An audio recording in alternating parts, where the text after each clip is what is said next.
तो दरबार मूव शुरू हो गया है, आपको मुबारक है। मुझे लगता है आपको खुशी भी होगी कि अच्छा कदम है, या फिर आप इस पे कुछ अलग सोचते हैं? जो मौजूदा सरकार ने अपना 150-200 करोड़ रुपए की बजट की बात करके दरबार मूव से अपने हाथ में खींच लिया, लेकिन जो एक जम्मू की इकोनॉमी जो उसके ऊपर पूरे तरीके से डिपेंडेंट थी, हमारी सारी प्लानिंग को हेवायर कर दिया। ऐसा क्यों हुआ नीरज जी? वैसे क्यों? देखो, मैं एक चीज मानता हूं, एक बड़ा सीरियस डिसकनेक्ट है उस वक्त की सरकार का और स्टेक होल्डर्स के बीच में। अप्रूव तो उन्होंने किया है, सेंट्रल गवर्नमेंट का भी अप्रूवल होगा इसमें। कहीं ना कहीं उनको भी ये महसूस हुआ ना कि जो उनका फैसला था तब का, वो फैसला सही नहीं था। तो क्या जम्मू ने जो इतने सालों से एक आस लगाई थी धारा 370 जाने से जो होगा, वो नहीं हो पाया? यहाँ का बिजनेसमैन आज ये समझ सकता है कि वो आस हमारी टूट गई। जैसे ही ये हमारे यहाँ पे रीऑर्गेनाइजेशन का स्टेप लिया गया, जम्मू ने तो स्वागत किया,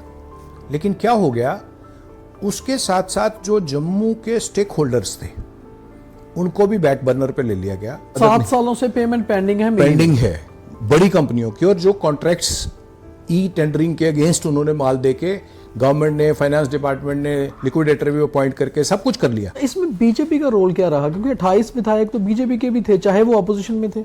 ये जो दरबार मूव में, अगर आप बीजेपी के राइज की बात करेंगे तो अगर पीछे आप सुने तो क्या कहते थे बीजेपी को कि ये रघुनाथ बाजार, कनक मंडी और वेयर हाउस की पार्टी है। इसको बिजनेसमैन की पार्टी कहा जाता था। ठीक है, और हमें बड़ा अफसोस है ये कहने को कि जिन लोगों को हमने ही आगे करके आगे किया, ठीक है, लेकिन जब वो समय आया स्टैंड लेने वाला, तो कहीं ना कहीं उनको ये लगा कि भाई केंद्र में हमारी सरकार है, तो हम अपनी पार्टी के ही अगेंस्ट बोल नहीं सकते।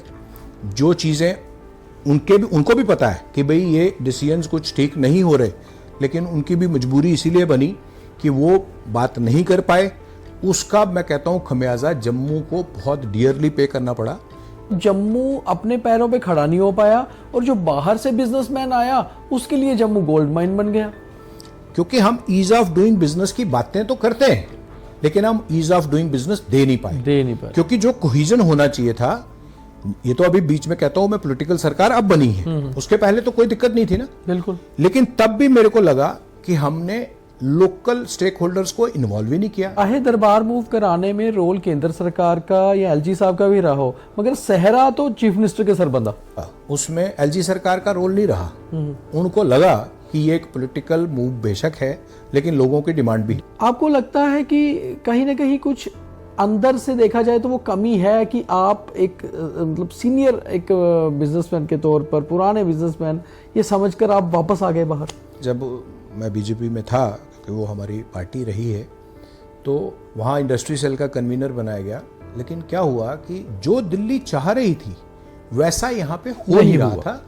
क्या आज एक बिजनेसमैन ये फील करता है कि उसका बच्चा या हमारे जम्मू के ओवरऑल जो बच्चे जो एक एमबीए करके आ रहे हैं बाहर से, बीबीए करके आ रहे हैं, क्या वो अपना सेल्फ सफिशिएंट हो पाएंगे अगर वो बिजनेस में जाएंगे जम्मू में, या फिर एंटरप्रेन्योर के तौर पे आएंगे?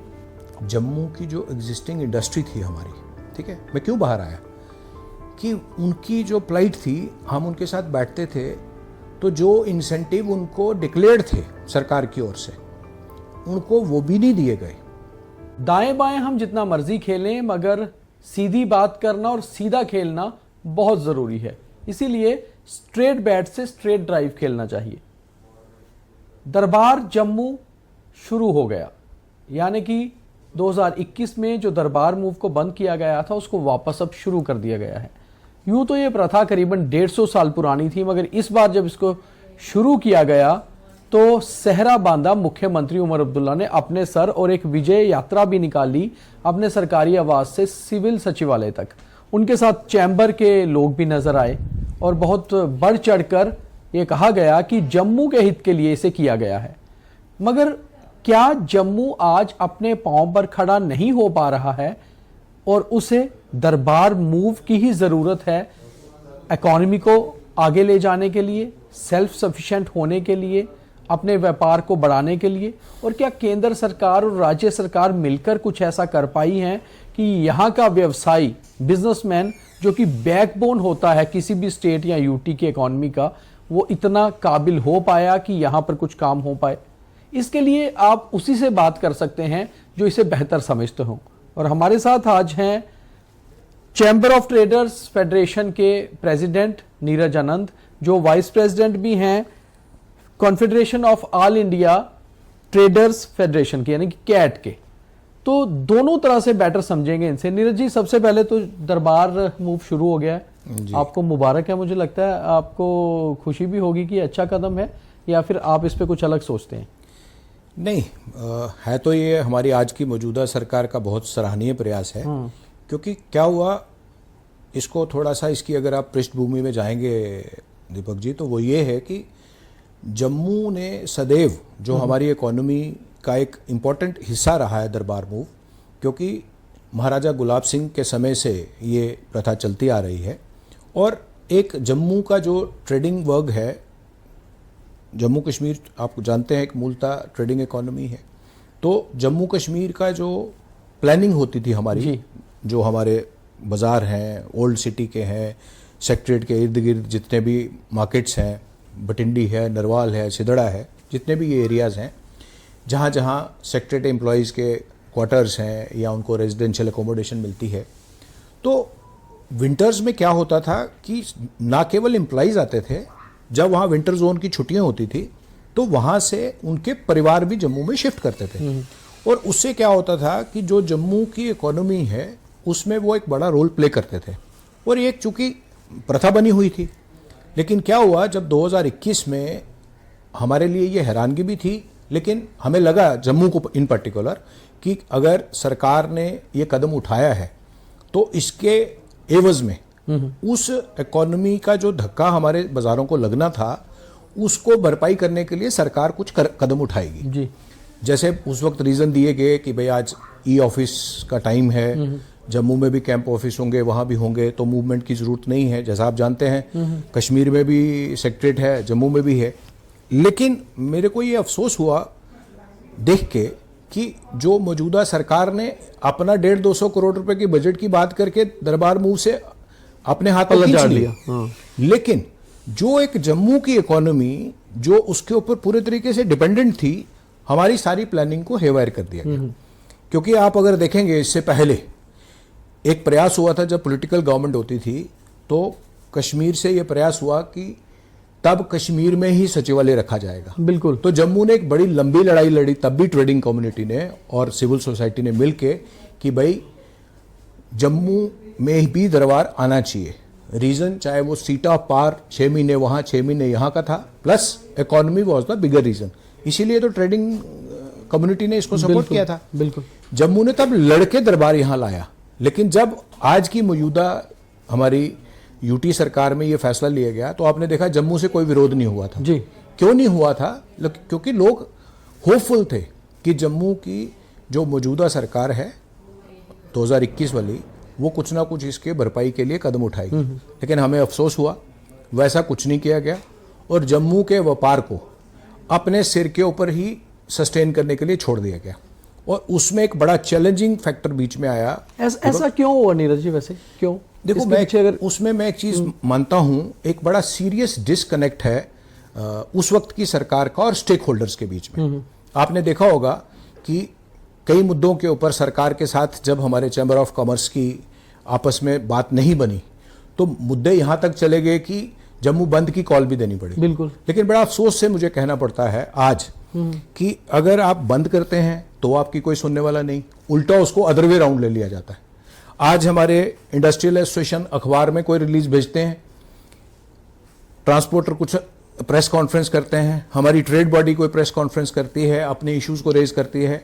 आगे अफसर्स में इतना अकाउंटेबिलिटी होती थी कि अगर डेली एक्सेलसियर में कोई खबर लग गई या अखबार में कोई खबर लग गई तो उनको लगता था जी पता नहीं क्या हो जाएगा। बिल्कुल। मुझे बड़ा अफसोस है आज दीपक जी ये कहते हुए कि ऐसा माहौल बन गया पीछे कि अफसरशाही को कोई फर्क ही नहीं पड़ता था, जिससे क्या हो गया कि ट्रेडिंग कम्युनिटी, देखो हम तो व्यापार करने वाले लोग हैं, सुबह शटर उठाना है, शाम को हम अपना शटर बंद करेंगे, तो हमारी कुछ लिमिटेड रिसोर्सेज भी होते हैं और अपने को सस्टेन करने के लिए अगर हम लड़ेंगे तो हम अपने घर कैसे चलाएंगे? ठीक है।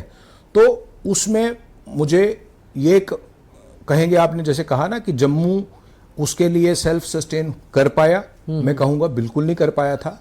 इसीलिए जब ये सरकार बनी, उमर अब्दुल्ला अपनी पूरी कैबिनेट के साथ, हमारे जो चीफ मिनिस्टर साहब हैं, चैम्बर ऑफ कॉमर्स के ऑफिस में आए, सब ने वहाँ पे बाजार वालों ने उनके समक्ष ये डिमांड रखी।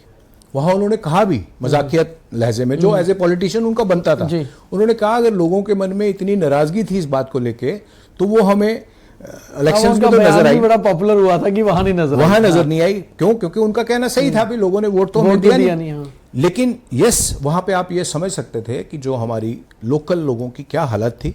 और मैं आज इस कदम को, सरकार के फैसले को सपोर्ट करता हूं, सराहता हूं। कहीं उसके पॉलिटिकल आयाम कुछ लोग बातें कर रहे हैं, वो अलग बात हो सकती है, लेकिन देखिए जम्मू कश्मीर 1872 से लेके अगर वो एक तरीके से बना हुआ था सिस्टम को, आप उसको बंद कर रहे हो, तो मेरी समझ के मुताबिक तब का ये डिसीजन उतना मैच्योर डिसीजन नहीं था, तभी आज वो वापस लेना पड़ा है। क्योंकि अगर कैबिनेट ने अप्रूव करके एलजी साहब को भेजा था तो एलजी साहब ने भी तो कंकरेंस दी ना। अप्रूव तो उन्होंने किया है, सेंट्रल गवर्नमेंट का भी अप्रूवल होगा इसमें। कहीं ना कहीं उनको भी ये महसूस हुआ ना कि जो उनका फैसला था तब का, वो फैसला सही नहीं था। तो मैं समझता हूं आज ये हमारी ट्रेडिंग कम्युनिटी के लिए एक, आप कह सकते हो कि जो हमारी जम्मू की इकोनॉमी जो बिल्कुल नीचे जा रही थी, उसको कुछ ना कुछ सपोर्ट जरूर मिले। जी, इससे थोड़ा बियॉन्ड बात करते हैं कि जम्मू का बिजनेसमैन हमेशा से यहाँ से धारा 370 हटाने के फेवर में रहा है। उसको लगता है कि जम्मू के साथ एक डिस्क्रिमिनेशन होता रहा कश्मीर के रूलर्स द्वारा, और कश्मीर का बिजनेसमैन हमेशा एक अपर लेवल पे माना जाता रहा और जम्मू का सेकंड क्लास में माना जाता रहा। उनको लगता था कि धारा 370 हटेगी, जम्मू को अपना राइट मिलेगा, जस्टिस होगा और जम्मू में बिजनेस फ्लरिश करेगा। इन 6 सालों में ये डिसीजन भी हुआ दरबार मूव का, और उसके बाद उसको अब रिवर्स भी करना पड़ा। तो क्या जम्मू ने जो इतने सालों से एक आस लगाई थी धारा 370 जाने से जो होगा, वो नहीं हो पाया? यहाँ का बिजनेसमैन आज ये समझ सकता है कि वो आस हमारी टूट गई। देखो, उसका मेन कारण क्या रहा दीपक जी, कि आज आप जम्मू में कहीं भी जाइए, किसी भी ऑर्गेनाइजेशन से बात करिए, जम्मू की जो सिविल सोसाइटी थी ना, उसका एक बहुत बड़ा रोल था। ठीक है, जम्मू ने आज तक, जैसे आपने कहा, कश्मीर के जो पहले वाली सरकारें रही, तो वो एक हेजीमनी रही कि कश्मीर सेंट्रिक पॉलिटिक्स होती रही। जम्मू हमेशा बात करता रहा, हमारे साथ बेववाद होता था, इसीलिए जम्मू कहता था कि हमें नेशनलिस्टिक करेक्टर को ही बना के रखना और हमें दिल्ली के साथ अपनी मजबूती बना के रखनी। जम्मू ने हमेशा वो स्टैंड लिया। लेकिन मेरा ये मानना है कि जैसे ही ये हमारे यहाँ पे रीऑर्गेनाइजेशन का स्टेप लिया गया, जम्मू ने तो स्वागत किया, लेकिन क्या हो गया, उसके साथ साथ जो जम्मू के स्टेक होल्डर्स थे उनको भी बैक बर्नर पे ले लिया गया। और किसी भी ऑर्गेनाइजेशन के हेड से, जिन्होंने 25-25, 30, 40 साल दिए हैं इस स्टेट को संभालने में, मैं कहूँगा कि कश्मीर में जब सेपरेटिज्म के बीज बोए 47 के बाद, तो जम्मू ने तो हमेशा कश्मीर को, मैं समझता हूँ, अपने साथ जोड़ के रखा। बिल्कुल। और जो कश्मीर के अच्छे लोग थे, जैसे अब हम व्यापार करते हैं तो हम इंटरडिपेंडेंट हैं, तो कश्मीर में भी बड़े अच्छे लोग बैठे थे। तभी आज देखते हैं ना आप, बिल्कुल, कि 2019 के बाद अगर सिक्योरिटी एनवायरनमेंट इंप्रूव हुआ है तो वहां के भी समाज ने तो साथ दिया ना। बिल्कुल, लोगों ने साथ दिया ना, वहां भी बड़े बड़े अच्छे लोग बैठे थे उन लोगों की। लेकिन तब सुनवाई कम थी। लेकिन जब केंद्र सरकार ने उनके ऊपर कार्रवाई की, जो लोग खराबी करने वाले थे उनको पीछे किया, आज वहां पे देखिए खुशहाली है। लेकिन ऐसे में जम्मू में क्या हो गया कि जम्मू में हमारा जो काम करने का तरीका था, जो बाहर से लोग आए, बाहर से अफसरों को लाया गया, यहाँ के जो कैडर के पुराने अफसर भी थे उनको दरकिनार कर दिया गया और नए नए ऑफिसर्स को बिठा दिया गया। और एक ऐसी प्रथा बनी, जैसे मैंने कहा आपको पहले भी, कि अकाउंटेबिलिटी का डर किसी को नहीं रहा। ठीक है, उससे क्या हो गया कि जो अफसरशाही थी वो इतनी हावी हो गई कि बाहर के लोग हर चीज़ में हावी होने लग गए, चाहे वो कॉन्ट्रैक्ट्स थे, चाहे वो सप्लाईज थी, चाहे वो छोटी से छोटी भी कोई अपॉर्चुनिटी थी। यहाँ क्या हुआ, लोकल जितने भी डिपार्टमेंट्स थे, चाहे वो प्रोक्योरमेंट करते थे उनको बंद कर दिया गया, चाहे वो कॉन्ट्रैक्ट्स सरकारी भी होते थे, जैसे जेकेपीसीसी था मान लीजिए, ठीक है, वो हॉस्पिटल्स बनाता था, कॉलेजेस बनाता था, ये वो करता था, उसको भी डिसबैंड कर दिया गया। हमारे कॉन्ट्रैक्टर्स फ्री हुए, बड़े बड़े कॉन्ट्रैक्ट्स हुए, हमारे लोकल कॉन्ट्रैक्टर्स की उतनी एलिजिबिलिटी नहीं बनती थी। विद द रिजल्ट क्या हुआ, बाहर के कॉन्ट्रैक्टर्स आ गए, हमारे लोग उनके सब कॉन्ट्रैक्टर बन गए। सब कॉन्ट्रैक्टर बनने से क्या हो गया, पेमेंट हमारे नाम आई नहीं, उल्टा हमारे लोगों के पैसे भी वहां फंसे।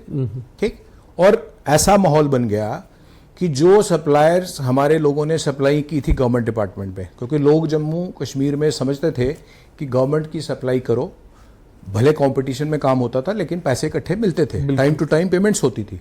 लेकिन क्या हुआ, जब वो बाहर के अफसर लोग आ गए, लोकल लोगों को उन्होंने पीछे कर दिया। विद द रिजल्ट क्या है, मैं आपको रेफरेंस के तौर पे बात करना चाहता हूं दीपक जी। जैसे जैकफेड कोऑपरेटिव डिपार्टमेंट का अपनी एक सब्सिडियरी डिपार्टमेंट था, गवर्नमेंट ने 2018-19 में डिसीजन लिया कि हम इसको बंद कर देंगे।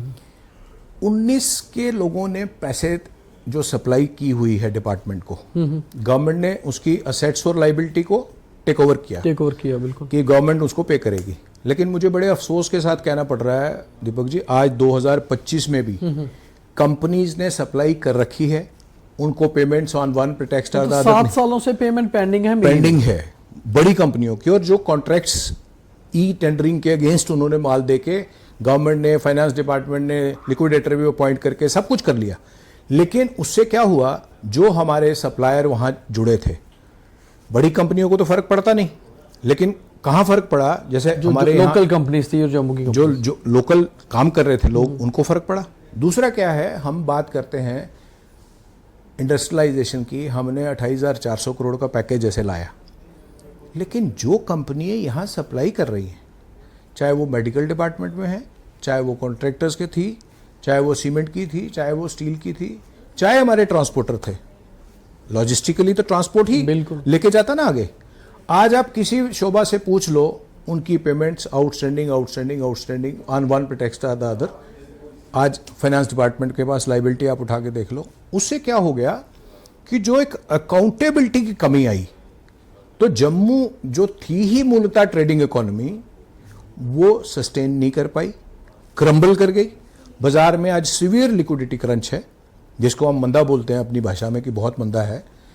तो ऐसे में ये जो प्रयास हुआ है अभी, उससे हमें ये उम्मीद जगी है एक दीपक जी कि लोकल लोगों की सुनी गई। क्योंकि मेरे को कोई गुरेज नहीं कहने में, भले आज एनसी की सरकार है, वो हैं तो हमारे लोग ना, यहाँ के चुने हुए लोग हैं ना, वो यहाँ की टोपोग्राफी को भी समझते हैं।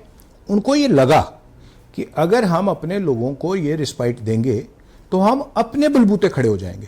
देखो, जो ट्रेडर है, अच्छा, इसमें बीजेपी का रोल क्या रहा, क्योंकि 28 विधायक तो बीजेपी के भी थे, चाहे वो अपोजिशन में थे। ये जो दरबार मूव में, देखो मैंने क्या कहा आपको कि जहां स्टेक होल्डर्स की इन्वॉल्वमेंट में कमी आई ना, तो आपने देखा होगा जम्मू में ट्रेडिंग कम्युनिटी का एक बहुत नुमाया रोल रहा।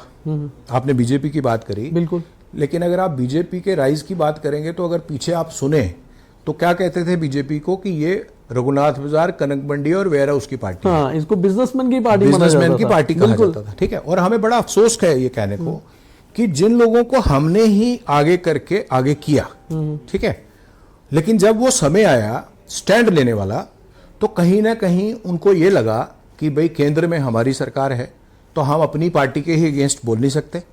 जो चीजें उनको भी पता है कि भाई ये डिसीजंस कुछ ठीक नहीं हो रहे, लेकिन उनकी भी मजबूरी इसीलिए बनी कि वो बात नहीं कर पाए। उसका मैं कहता हूं खमियाजा जम्मू को बहुत डियरली पे करना पड़ा, क्योंकि दिल्ली भी जो प्रयास करना चाह रहा था, जो आज दिल्ली की सरकार है, चाहे वो नरेंद्र मोदी जी वहां हमारे प्रधानमंत्री हैं या गृह मंत्री अमित शाह जी हैं, उनके जो प्रयास थे, देखो वो इंप्लीमेंट नहीं कर पाई लोकल बीजेपी। ये बहुत जगह से बात आती है कि प्राइम मिनिस्टर और होम मिनिस्टर बहुत जबरदस्त तरीके से जेएनके में, खासतौर पे जम्मू में काम करना चाहते हैं, मगर यहाँ की जो यूनिट है, स्टेट यूनिट, वो नहीं कर पाते। देखो, उसमें मैं स्टेट यूनिट के अपने लोगों को भी पूरे तरीके से जिम्मेवार नहीं ठहराना चाहूंगा। उसका कारण क्या है, यहाँ पे चूंकि राज था ब्यूरोक्रेसी का, ठीक है, एलजी साहब को जो उनके ब्यूरोक्रेट कहते थे ना, उनको लगता था यही लोग सही कह रहे हैं। और मेरे को ये कहने में कोई गुरेज नहीं है, क्योंकि देखो, जो आदमी बाहर से उठ के यहाँ आया है, उसको यहाँ की ना तो टोपोग्राफी का पता है, उसको लेकिन एक टारगेट है कि मेरे को बजट आया, मैंने ये खर्च करना है। आप देखो कितना कुछ हुआ हमारे यहाँ पे, आप पुरानी अखबारें उठा के देखो, रियल एस्टेट का समिट हो रहा है, बाहर से लोगों को यहाँ लाया जा रहा है, बड़ा बड़ा पेपरों में लिखा गया जी हमारे पास इतनी इन्वेस्टमेंट आ गई, इतना आ गया, ये आ गया, वो आ गया, पर धरातल पे आप दीपक जी देखो ना, कुछ नहीं है। कितने लोगों का जीवन यापन में इंप्रूवमेंट अच्छा निधि जी, एक और बहुत खास सवाल है मेरा, जो मुझे लगता है कि हमेशा से हम ये कहते हैं कि जम्मू, जैसे अभी भी हमने बात की कि जम्मू सेल्फ सफिशिएंट नहीं हो पाया, सेल्फ डिपेंडेंट, अपने पैरों पे खड़ा नहीं हो पाया। जम्मू का बिजनेसमैन परेशान है, मंदे का दौर भी है आप कह रहे हैं, मगर बाहर से मतलब जम्मू अपने पैरों पे खड़ा नहीं हो पाया, और जो बाहर से बिजनेसमैन आया उसके लिए जम्मू गोल्ड माइन बन गया। देखो वो क्यों बन गया गोल्ड माइन, मैं बताता हूँ आपको। देखो फिर बात वहीं आती है घूम फिर के, कि जब आप लोकल लोगों को, लोकल स्टेक होल्डर्स को इन्वॉल्व नहीं करोगे तो हो क्या गया, जैसे आज भी हो रहा है, क्योंकि पावर सेंटर आज दो हैं। बिल्कुल ठीक है, जो पुलिस और सीनियर ऑफिसर्स हैं, जिसको हम कमिश्नर IAS और सेक्रेटरीज IPS, कहते हैं, हाँ, ठीक है, बिल्कुल। वो जितने हैं वो एलजी साहब के जेरे गौर आते हैं, और चीफ मिनिस्टर साहब के पास आते हैं केएस ऑफिसर नीचे वाले। ठीक है, अब आप इस बात को इस तरह से समझिए, व्यापार जो है ना वो हमेशा चलता है एक तरीके से जी। एक सिंगल लाइन से। उसको ये पता है कि मैं जा रहा हूं यहां इन्वेस्टमेंट करने के लिए। अगर मैंने, जैसे बड़ी बात हो रही थी 28,400 करोड़ का पैकेज एग्जॉस्ट हो गया, हमें बड़ी पेंडिंग एप्लीकेशंस हैं, लेकिन पिछले दिनों अगर आपने देखा होगा कई लोगों ने वापस डाल दिया है जी हमने यहाँ प्लांट नहीं लगाना, बड़े बड़े यूनिटों में। क्यों बोल दिया? क्योंकि हम ईज ऑफ डूइंग बिजनेस की बातें तो करते हैं, लेकिन हम ईज ऑफ डूइंग बिजनेस दे नहीं पाए। क्योंकि जो कोहिजन होना चाहिए था, ये तो अभी बीच में कहता हूं मैं, पॉलिटिकल सरकार अब बनी है, उसके पहले तो कोई दिक्कत नहीं थी ना। बिल्कुल। लेकिन तब भी मेरे को लगा कि हमने लोकल स्टेक होल्डर्स को इन्वॉल्व ही नहीं किया। देखो दिल्ली से, मैंने जैसे आपने मेरे रेफरेंस में अभी कहा बिल्कुल कि आप नेशनल वाइस प्रेसिडेंट है कैट के नेशनल वाइस प्रेसिडेंट, तो पूरे आप समझते हैं बाकी स्टेट पूरे में कैसे हो रहा है। देश में जब लोग वहां से यहां आते हैं इन्वेस्टमेंट करने के लिए, तो आप एक चीज समझिए दीपक जी, मैं आपको कह रहा हूं कि जैकफेड गवर्नमेंट ने बंद किया 2019 में। आपने एसीसी सीमेंट, अंबुजा सीमेंट और अल्ट्राटेक सीमेंट के पैसे देने हैं जी, लेजिटिमेट पैसे हैं, टेंडर्स के अगेंस्ट आपने पेमेंट देनी है, आप उनकी पेमेंट नहीं दे रहे, on one pretext of the other. वो लोग छोटे लोग तो नहीं है। जब उनके वहां पे बात होती होगी अपने ऑफिसर्स की, मालिकों की मैं बात नहीं करता, जो ऑफिसर्स की बात होती है, वो जब बात करते होंगे, क्या डिस्कस करते होंगे, वहां माहौल अच्छा नहीं है। एग्जैक्टली। वहां आप सप्लाई तो कर दो, पैसे मिलते नहीं है। वही हाल फार्मास्यूटिकल ट्रेड का था, वही दूसरी तरफ हुआ। उससे क्या हो गया, देखो ऑफिसर्स को कोई लेना देना नहीं है, उन्होंने इलेक्शन नहीं लड़नी। ऑफिसर्स को क्या होता है, मेरे ऊपर ज्यादा अकाउंटेबिलिटी की बात आएगी, क्या करेगा, कोई ट्रांसफर कर देगा जी। पॉलिटिकल लीडर, आज देखो कहां फर्क पड़ा है। आज भले जम्मू ने एनसी को वोट किया नहीं किया, लेकिन उमर साहब हमारे चीफ मिनिस्टर हैं, बिल्कुल, उन्होंने प्रेशर डाला, उन्होंने लोगों की सुनी ना। तो इसमें एक चीज तो हुई ना कि जो एक एज ओल्ड प्रथा थी, हम अपने सेल्फ सस्टेन करते थे, उन्होंने वो कदम उठाया। तो चाहे दरबार मूव कराने में रोल केंद्र सरकार का या एलजी साहब का भी रहा हो, मगर सहरा तो चीफ मिनिस्टर के सर बंधा। नहीं देखो, मैं एक बात कहूंगा, उसमें एलजी सरकार का रोल नहीं रहा। उनको लगा कि ये एक पॉलिटिकल मूव बेशक है, लेकिन लोगों की डिमांड भी है। मैंने कहा ना आपको, क्योंकि उनको ये समझ आया कि अब अगर हम हो सकता है इधर उधर बात करेंगे तो कहीं लोग रिएक्ट ना करें, क्योंकि जम्मू का भी जो धैर्य का बांध है, सबर का जो बांध है, वो अब टूट रहा है। लोगों को अपने घर चलाने के लिए मुश्किल हो रही है। मैं एक बात और करना चाहूँगा इसमें, आप देखें 2019 के बाद दीपक जी, जम्मू कश्मीर ने पहला लॉकडाउन देखा ना 2019 में। बिल्कुल। जब यूटी लानी थी तो सारा बात हुआ, कश्मीर में भी हुआ, यहाँ भी हुआ। उसके बाद में कोरोना आ गया 2020 में जी। उसके बाद में 2021 में सेकेंड वेव आ गई। 2021 की सेकेंड वेव अब हम समझ नहीं पा रहे थे, उससे उबर नहीं पा रहे थे, दरबार मूव बंद कर दिया क्या, ठीक है, 2021 में ही बंद हुआ। आज आप ये देखिए, पिछले वर्ष जैसे पहलगाम इंसिडेंट हुआ, उसके बाद में ऑपरेशन सिंदूर लॉन्च हुआ, उसका हमारी इकोनॉमी के ऊपर बड़ा बुरा असर पड़ा। अब उसके बाद में जो नेचुरल कैलामिटी हुई, इस बार जिस तरह के बारिशें हुई, उससे फ्लड्स आए, उससे आप एक चीज़ देखिए, हमारी जो ट्रेडिंग इकोनॉमी है वो किस पे डिपेंड करती है, हम पूरे देश से माल खरीद के लाते हैं, अपने लोगों को माल बेचते हैं। उससे क्या हुआ, जो हमारा साइकिल था वो सारा डिस्टर्ब हुआ। 15-15 दिन, 20-20 दिन, महीना लग गया नेशनल हाईवे कोई दुरुस्त होते हुए। बिल्कुल। तो उससे क्या हुआ, हमारी जो यहाँ पे मौजूदा सरकार में बैठे लोग थे पहले वाले, उनको भी कहीं ना कहीं अंदेशा था कि अब हमारे ऊपर भी उंगली उठ सकती है, क्योंकि क्रेडिबिलिटी क्राइसिस तो आया ना, अकाउंटेबिलिटी कोई हुई नहीं। भाई आप नेशनल हाईवे ऊपर काम कर रहे हो, आपका ब्रिज बना अभी, तो आज वो ब्रिज ढह गया, कोई पूछने वाला नहीं है। अब उनको लगा कि ये काम, और ना इंक्वायरी ऑर्डर हुई ना कुछ कुछ, नहीं हुआ। कब ठीक होगा कोई डेडलाइन नहीं है। मैं देखो, ठीक हो या कब हो वो एक अलग बात है। सबसे बड़ी बात है लोगों के मन में, अफसरशाही के मन में ये डर ही नहीं था कि हमारे को कोई अकाउंटेबिलिटी ठहरा सकता कोई है, पूछेगा हमें, कोई पूछ सकता है। ये एक बहुत बड़ा क्राइसिस हो गया हमारे जम्मू कश्मीर में, जो पहले नहीं था। इसको सुधार लाने की जरूरत है। और जम्मू में मैं आपको बताऊं हमें क्यों अफसोस होता है दीपक जी, कि जम्मू की जो ट्रेडिंग कम्युनिटी है इसने हमेशा सेक्रीफाइस किया, ठीक है। जब भी जम्मू ने हासिल किया, जो प्रीवियस गवर्नमेंट्स थी, जो भी कोई बात होती थी, एम्स लेना है तो आपको जम्मू बंद करना है। 2008 की एजिटेशन हुई, जिन वजूहतों की वजह से हुई, लेकिन जम्मू ने दिखा। एग्रीकल्चर यूनिवर्सिटी लेनी है तो आपने उसके लिए एजिटेशन करनी है, ठीक है। मैंने आपको दरबार मूव की बात की पहले, तो सफ़र कौन करता था? पॉलिटिकल पार्टियां तो कहती थी जम्मू बंद रहेगा। सफर तो व्यवसायी को हुआ, व्यवसायी चाहे को वो अमरनाथ लैंड रोड एजुटेशन हो या उसके बाद की एजुटेशन। लेकिन मेरे को एक बात बताओ, आज तक कभी व्यवसायी ने कंपनसेशन मांगा है या किसी ने दिया है? लेकिन आज वक्त आया है कि जब हमें पता है भाई बैंक वाला हमारे को हमारी लिमिट माफ के नहीं इंटरेस्ट करेगा, तो माफ करेगा नहीं। अगर हमने सस्टेन करना है तो हमने अपने बलबूते सस्टेन करना है।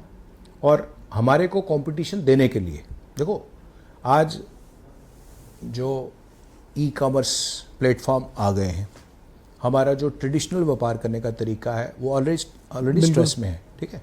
तो मैं ये आज आपके माध्यम से जो भी श्रोता और जो सरकार में बैठे लोग हैं सुन रहे हैं, मैं उनको ये कहना चाहता हूँ, पिछले कई वर्षों से हम आवाज़ नहीं उठा रहे थे, क्योंकि हम चाह रहे थे, देख रहे थे कि केंद्र की सरकार जो यहाँ पे जिन लोगों से काम ले रही है वो ये देखे कि वो काम कैसे चला रहे हैं और उसके परिणाम क्या हैं। सब कुछ सामने है, ये मेरे और आपके बात करने की जरूरत नहीं है, हर एक को सब कुछ पता है।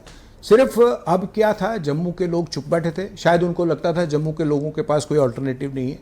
आज मैं कहता हूँ जम्मू के लोगों को अल्टरनेटिव दिखा। जो आपने कहा कि उमर अब्दुल्ला साहब ने क्रेडिट लिया, लेना चाहिए, तो कोई बुरी बात नहीं, वो हमारे सीएम हैं, इलेक्टेड सीएम हैं।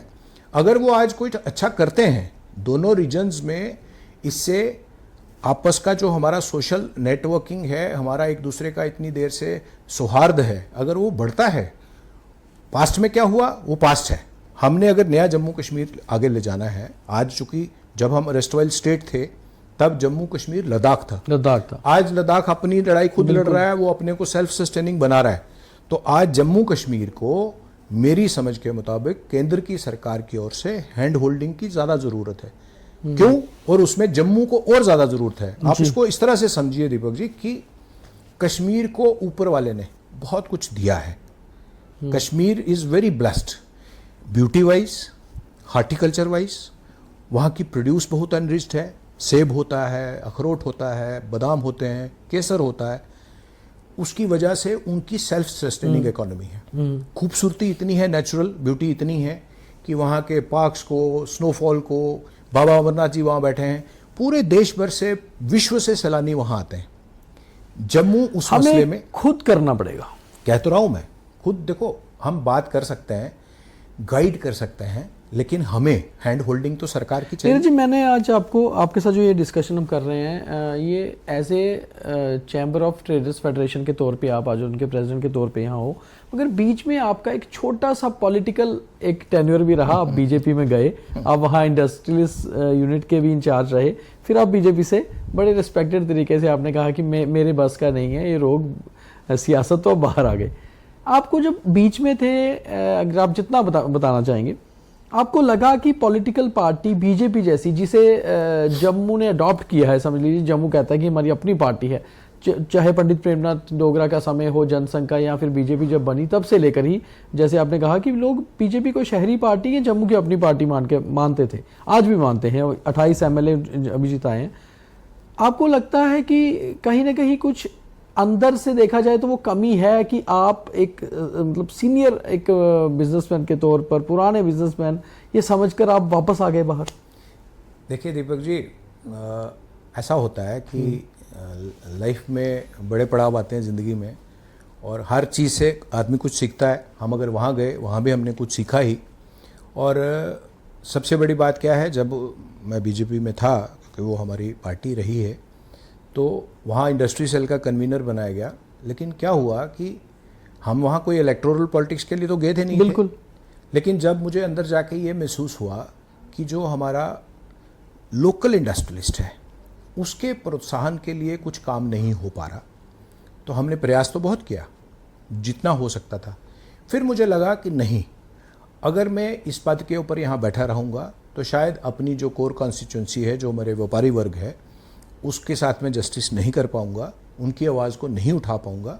मैंने जैसे आपको कहा ना कि दिल्ली का प्रयास तो बहुत अच्छा था जी, वो मैंने वहाँ भी जाके देखा, किसी चीज़ की कोई कमी नहीं थी वहाँ पे। और जब हम दिल्ली भी जाते थे, या आज भी हम व्यापारी वर्ग होने के नाते, हमारे जो नेशनल सेक्रेटरी जनरल हैं प्रवीण खंडेलवाल जी कैट के, वो चांदनी चौक से मेंबर पार्लियामेंट है। अच्छा, भाजपा में, जी। ठीक है। तो भाजपा की मेंबर पार्लियामेंट होने के नाते बिजनेस की कई कमेटियों में वो मेंबर्स भी हैं। लेकिन मैंने क्या कहा आपको, जो दिल्ली चाह रही थी वैसा यहाँ पे हो नहीं रहा था।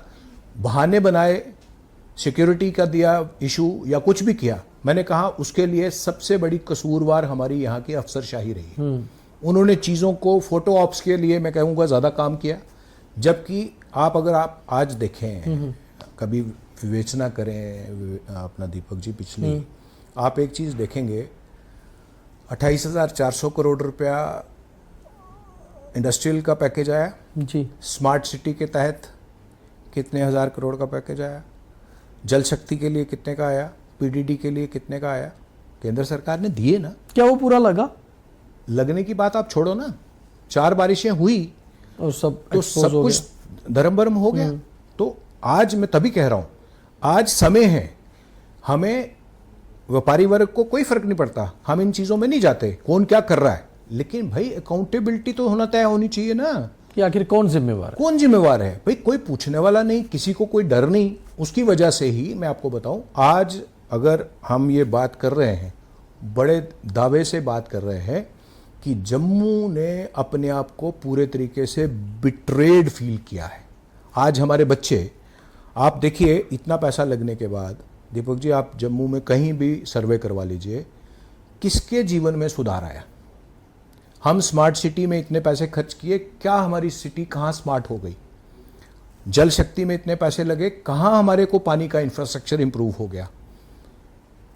4 बारिशें हुई, जम्मू के पुराने शहर में 10-10 दिन, 15-15 दिन लोगों को पानी पीने को नहीं मिला, बिजली लोगों को नहीं मिली।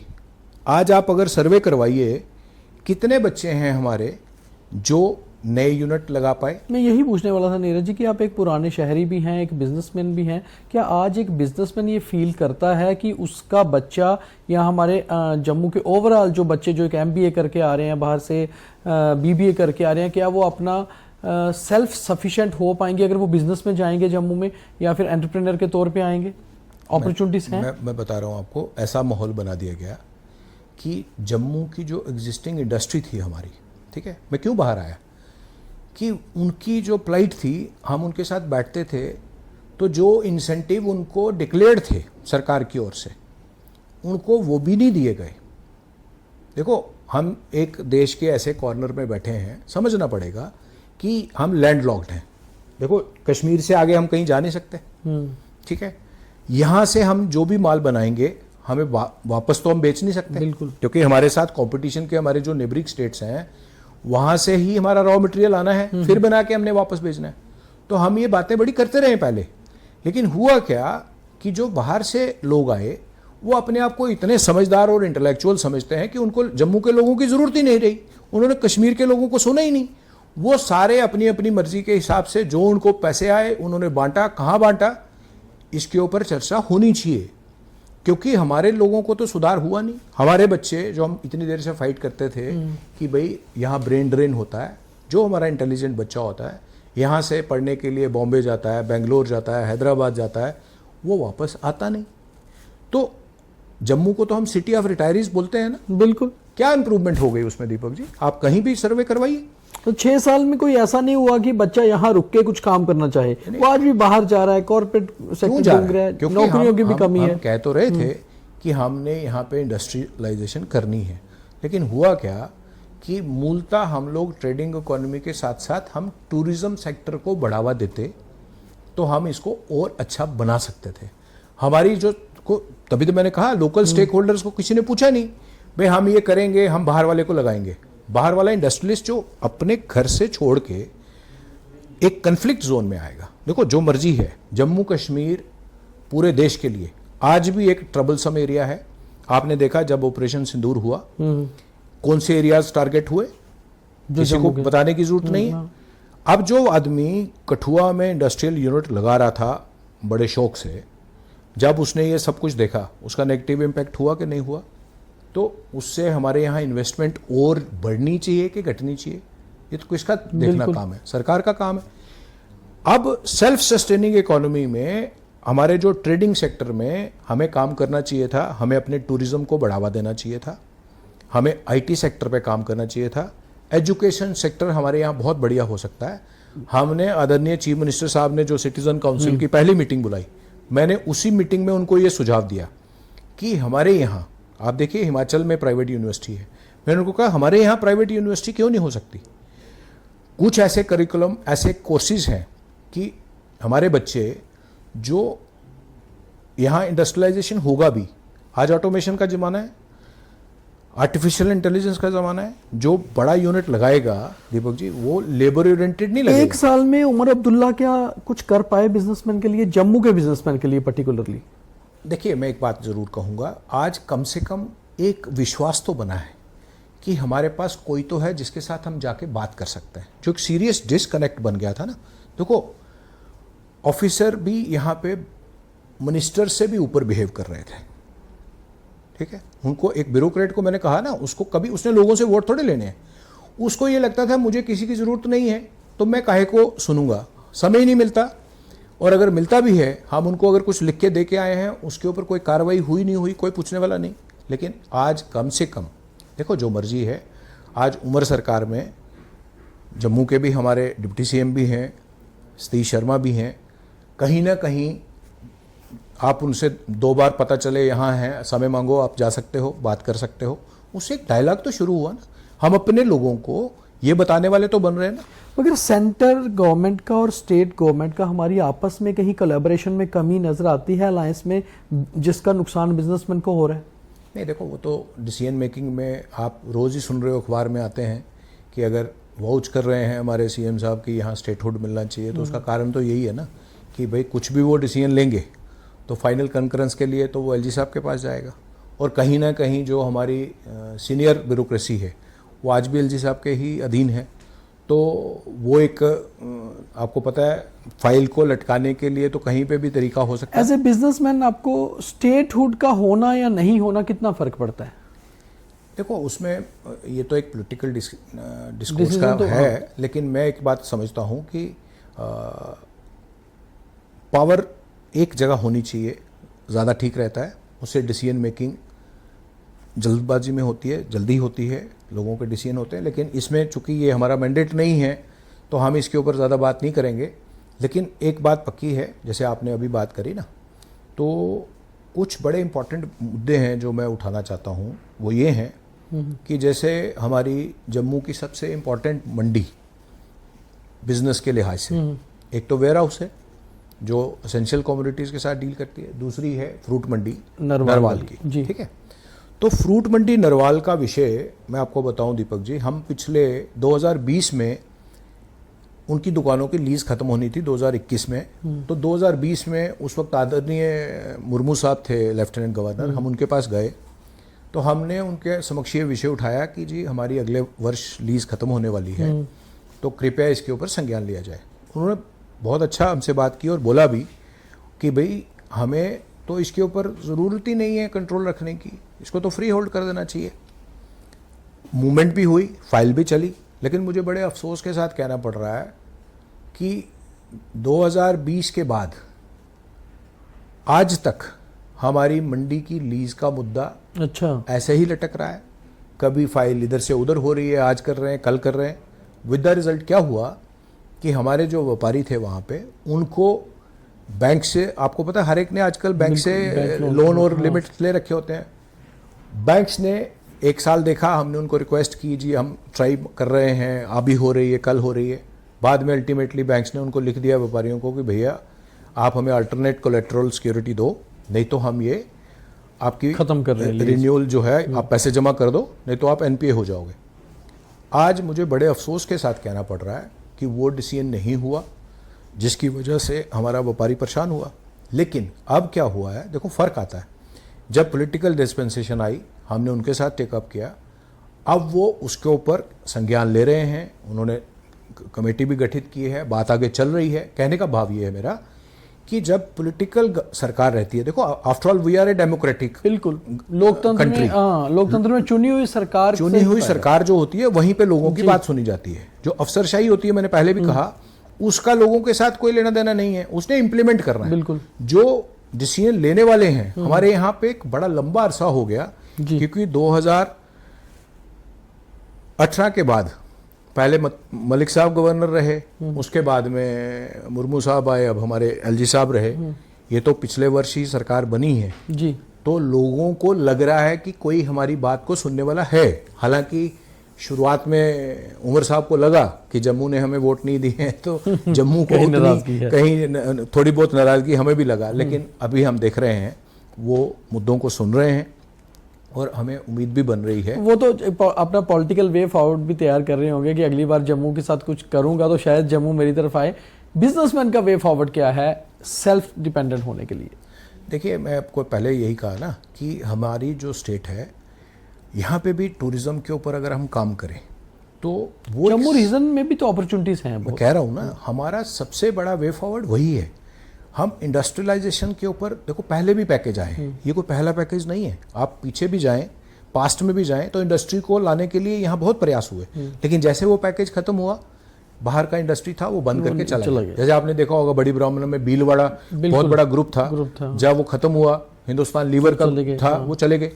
तो इसी तरह आज भी जो इंडस्ट्री के लोग आ रहे थे, मैं आपको बताऊं, वो ऐसी कंपनियों से शेड बनवा रहे थे जिनको ये ठेका पहले ही दे रहे थे कि भैया नट बोल्ट ऐसे लगाना कि आपने ये खोल के इतनी देर के बाद वापस भी लेना है। तो कहीं ना कहीं हमारी केंद्र सरकार से, आपके माध्यम से ये आग्रह है कि आप हमारे यहाँ पे उस तरह की इंडस्ट्री को डेवलप करिए। उस इंडस्ट्री से मेरा मतलब है, क्योंकि टूरिज्म एक इंपॉर्टेंट इंडस्ट्री है आज। यहाँ क्या है, रिलीजियस पिलग्रिमेज के साथ अगर हम लेयर टूरिज्म में भी जाएं, देखिए आप हमारे इस रीजन में जाइए, अखनूर से आगे जो ये चिनाब रीजन है, चिनाब के ऊपर हम एडवेंचर टूरिज्म में जा सकते हैं। क्योंकि जब लोग माता वैष्णो देवी के लिए आते हैं ना, तो वो आते हैं एक माइंडसेट के साथ कि तब वो माता वैष्णो देवी के दर्शन करने हैं, उसमें लोग दाएं बाएं खर्च कम करते हैं, रिलीजियस एक्टिविटी में ही इन्वॉल्व होते हैं। लेकिन उसके साथ अगर हम लेयर टूरिज्म को जोड़ते हैं, जैसे कश्मीर में आदमी जाता है तो वो परचेजिंग दूसरे तरीके की भी करता है, ठीक। तो आज कटरा जैसे हमारा एक सेंटर बना है, तो जम्मू को आज फिक्र इसीलिए है ना कि आप देखिए दीपक जी, यहां से पहले ट्रेन कटरा गई, बिल्कुल, अब कटरा से ट्रेन श्रीनगर पहुंच गई, ठीक है। तो जो जम्मू, कटरा और कश्मीर का लिंक है, बाहर से जो आने वाला आदमी है वो आज कटरा अगर वैष्णो देवी भी जाएगा तो वहीं से ट्रेन में बैठेगा तो श्रीनगर चला जाएगा, तो जम्मू तो और कटेगा ना। तो कहीं ना कहीं केंद्र सरकार में जो बैठे लोग हैं, हमारी जो पॉलिटिकल डिस्पेंसन है वहां की, उसको जम्मू को सेल्फ सस्टेन बनाने के लिए, जम्मू की इकोनॉमी को बढ़ावा देने के लिए जम्मू के स्टेक होल्डर्स के साथ बैठना पड़ेगा। आपकी क्या जरूरत है? आज देखो कुछ लोग हमारे थोड़े से सस्टेन कर गए कि कठुआ में जगह बिक गई, लोगों को बचे हमारे, वो परमानेंट सोल्यूशन नहीं, वो परमानेंट थोड़े था कि आज बिक गई जमीन, आपने बेच दी, अब आगे क्या? आज आप देखो जो जमीन कल तक ए बाब में बिक रही थी, आज उसके बी बाब में भी कोई गाहक नहीं है। तो ये चीजें हैं, हमारी इकोनॉमी को सपोर्ट करने के लिए टूरिज्म एक बहुत बड़ा योगदान प्ले कर सकता है। आईटी सेक्टर, और हमारे बच्चे पढ़ने में बहुत होशियार हैं, चाहे वो कश्मीर के हैं चाहे वो जम्मू के हैं, ठीक है। हमारा एजुकेशन स्टैंडर्ड बहुत अच्छा है, इसको हम और अच्छा कैसे करें? जैसे आप देखें राजस्थान में, आप कोटा में जाएंगे, बहुत अच्छे वहाँ पे इंस्टीट्यूट्स हैं ट्रेनिंग के लिए। आप आज जम्मू में देखें, यहाँ पे भी आपको शाम को आप देखेंगे एक अच्छी मशरूमिंग हो चुकी है, यहाँ हो चुकी है, ठीक है। तो वो उस सेक्टर को और हम बढ़ावा दें ताकि आने वाला जो समय है आर्टिफिशियल इंटेलिजेंस का है, आईटी सेक्टर्स का है, जो चीज़ें यहाँ हमें थ्रेटन कर रही हैं, हमें हमारे बच्चों को उसी तरीके से ट्रेन करना पड़ेगा, तभी सस्टेन करेंगे। तो ही बात है ना, आज कंपटीशन का युग है।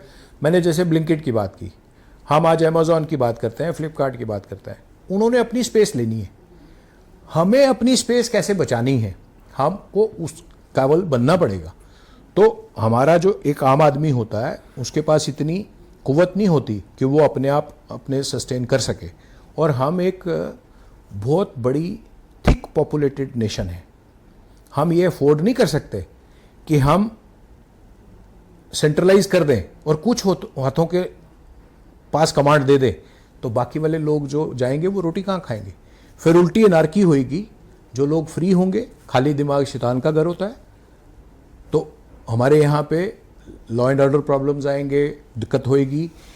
इसलिए ये सरकार का दायित्व है कि वो आम जन है जो हम कैसे सस्टेन कर सकते हैं, हमें कोई ज़्यादा सपोर्ट नहीं चाहिए।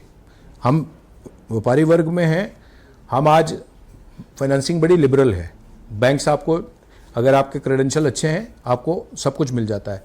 लेकिन एक बात मैं यहाँ पे और ऐड करूँगा आपके, कि चाहे वो ट्रांसपोर्टर्स की पेमेंट है, चाहे वो इंडस्ट्रियलिस्ट के इंसेंटिव्स हैं, चाहे सप्लायर्स की पेमेंट है, सरकार के पास हमारी ये पुरजोर अपील है आपके माध्यम से कि सरकार उसके ऊपर संज्ञान दे, क्योंकि सरकार ही अगर आम लोगों का ध्यान नहीं रखेगी, क्योंकि सरकार लोगों के वेलफेयर के लिए होती है। आज ऐसा माहौल ही नहीं बन पा रहा हमें कि हमें ये लगे कि जो एडमिनिस्ट्रेशन में लोग बैठे हैं वो हमारे बारे में सोच रहे हैं।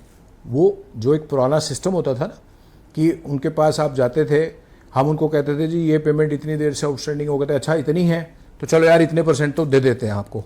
आज वैसा कोई माहौल ही नहीं है, कोई सुनने वाला ही नहीं है कि कहाँ क्या हो रहा है। मैंने जैसे आपको रेफरेंस दिया, तो ये अच्छी बात नहीं है। लोग अब तंग आ चुके, ऐसा ना हो लोगों को बाजार में आना पड़े। जैसे मैंने आपको फ्रूट मंडी का हवाला दिया ना, बड़ी बार फ्रूट मंडी के प्रधान ने हमें कहा है, नीरज कहीं ऐसा मौका ना है कि हमें सड़कों पे आना पड़े। हम अपनी दुकानें ऐसे ही बंद हो रही हैं, हम दुकानें बंद करके सड़कों पे ही ना बैठ जाएं। बहुत धन्यवाद नीरज जी। तो ऐसा ना हो कि जम्मू के व्यापारी वर्ग को दुकान बंद करके सड़क पे आना पड़े, इंडस्ट्री से बाहर आके धरने पे बैठना पड़े। चाहे एक उम्मीद की किरण छोटी सी हुई है, जिसे खुशी के रूप में मनाया जा रहा है कि दरबार मूव फिर शुरू हो गया है, मगर ये टेम्परेरी है। हम उसी खुशी को वापस ना ढूंढें जो हमें कभी कलह लगा करती थी। मगर आज करें तो करें क्या। जम्मू का व्यापारी इसलिए भी परेशान है क्योंकि स्टेक होल्डर वो है और उसकी सुनी नहीं जा रही। तो इसलिए बहुत ज़रूरी है जम्मू कश्मीर की सरकार को और केंद्र सरकार को ये सोचना कि आखिर सब कुछ होने के बाद भी जम्मू का व्यवसायी परेशान है क्यों। और वे फॉरवर्ड के लिए कुछ ज़्यादा चाहिए नहीं, बस एक आइडिया और एक सपोर्ट। और आज अगर हम ये कह रहे हैं कि व्यापारी की कोई सुन नहीं रहा, तो कहीं ना कहीं कमी यहाँ के नेता, यहाँ के ब्यूरोक्रेट की है, और उसे सॉल्व करना सरकारों का काम है। तो देखते हैं कि आने वाला समय कैसे रहता है, मगर ये बहुत गंभीर विषय है, क्योंकि बिजनेस चलेगा तो ही जम्मू अपने पैरों पे खड़ा होगा। बहुत धन्यवाद।